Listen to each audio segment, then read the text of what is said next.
میں نے ایک حدیث پچھلے دن اپنے پیج پہ شیئر کی، فیس بک پیج میں، کہ اللہ کے رسول صلی اللہ علیہ وسلم نے فرمایا یستجاب لأحدکم، ایک بندے کی دعا قبول ہوتی رہتی ہے یہاں تک کہ وہ یہ کہہ دیتا ہے کہ اللہ نے تمہیں، وہ دعا چھوڑ دیتا ہے اور دعا چھوڑ کے یہ کہتا ہے کہ اللہ تعالیٰ نے تو میری دعوت فلم یستجب لی، میں نے دعا کی لیکن میری دعا قبول ہی نہیں ہوئی.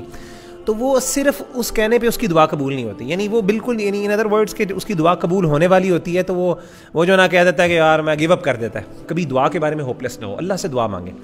علی بھائی آپ یقین کریں مجھے اتنے پرسنل میسیجز آنا شروع ہو گئے، اور کامن میسیجز کیا تھے وہی ریلیشن شپس کے، کہ ایک سسٹر نے یہ سوال کیا کہ یعنی اس کی تو یعنی شادی بھی ہو گئی ہے، اب آپ کی حدیث جو ہے یعنی کیا مجھے ابھی بھی اس کے بارے میں دعا کرتے رہنی چاہیے کہ نہیں کرنی چاہیے؟ کیونکہ آپ تو کہہ رہے ہیں کہ آپ کو مطلب اللہ کی شان اور اللہ کی اس میں کیا کمی ہے، اللہ تعالیٰ تو تقدیر بدل سکتے ہیں، یعنی وہ اللہ کے یعنی ان سرکمسٹانسز تو کچھ بھی نہیں ہے نا اللہ کے پاس.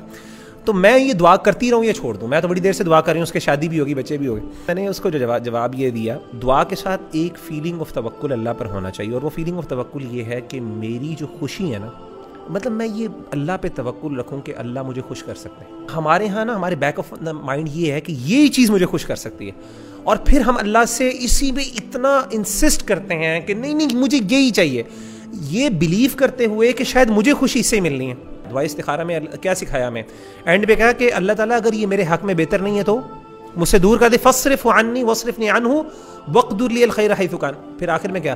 ثم ردنی بھی، اللہ مجھے پھر اس پہ راضی بھی کر دے، یعنی میں خوش بھی ہو سکتا ہوں، اللہ مجھے خوش بھی کر سکتا ہے. تو یعنی وہ یہ بندہ سمجھتا ہے، یہ عام طور پہ اس طرح کی ریلیشن شپ، میں نے کہا آپ کیوں یہ سمجھتی ہیں یا سمجھتے ہیں کہ اس کو حاصل نہ کیا تو میں زندگی خوش نہیں ہوں؟ اللہ آپ کو اس سے بہتر نہیں دے سکتا؟ کیا اس کی شان میں نہیں؟ یعنی اس کی شان میں کمی ہے کیا؟ آپ یعنی اپنے بندوں کے لیے کیا اس کے پاس عورتوں کی کمی ہے، یا اپنی بندیوں کے لیے اس کے پاس نیک مردوں کی کمی ہے؟ سبحان اللہ، اللہ آپ کو اس سے بہت بہتر. تو یہ فیلنگ جو ہے نا کہ میں فکسیٹڈ ہوں، اسی لیے امام نے قیم نے تو اس کو شرک کہا ہے نا، کہ اتنی فکسیشن ہے نا کہ میں سمجھ لوں کہ میں تو اس سے آگے جا ہی نہیں سکتا. یہ شرک فی المحبہ ہے. اللہ کے رسول نے اس بات کو پسند نہیں کیا کہ آپ ایک چیز پہ اتنے دنیاوی چیز پہ اتنے کنسسٹنٹ ہو جائیں کہ بس اس کے obsessed ہو جائیں. نہیں، آپ ٹھیک ہے مانگیں اللہ سے، لیکن ایسا مانگیں، اور اس میں یہ بھی کنڈیشن ہوتی ہے اوبیسلی، اس سے کرنے سے اگلے کی اگر خراب ہوتی ہو، فیملی بھی خراب ہو رہی ہے، آپ اس کے بارے میں دعائیں کر رہے ہیں اور آپ یہ دعا کر رہے ہیں اللہ اس کی فیملی تباہ ہو کے میرے ساتھ ہو جائے، تو یہ بھی نیگیٹو ہے. لیکن بہرحال اصل پوائنٹ اس میں وہ یہ ہے کہ اس بات پہ بلیو کریں اللہ مجھے کہیں اور بھی دے سکتا ہے، اسی لیے اللہ پر راضی ہوں، یہ بھی ضروری ہے ساتھ. تو اللہ سے مانگنے کا مقصد صرف مطلب یہی ہے کہ اللہ سے مانگیں اور اللہ سے کہیں. اسی لیے اچھی دعا اللہ کے رسول نے یہ سکھائی ہے، اللہ تعالیٰ جو میرے لیے بہتر ہے وہ کرے، یہ نہیں کہ مجھے یہی دے.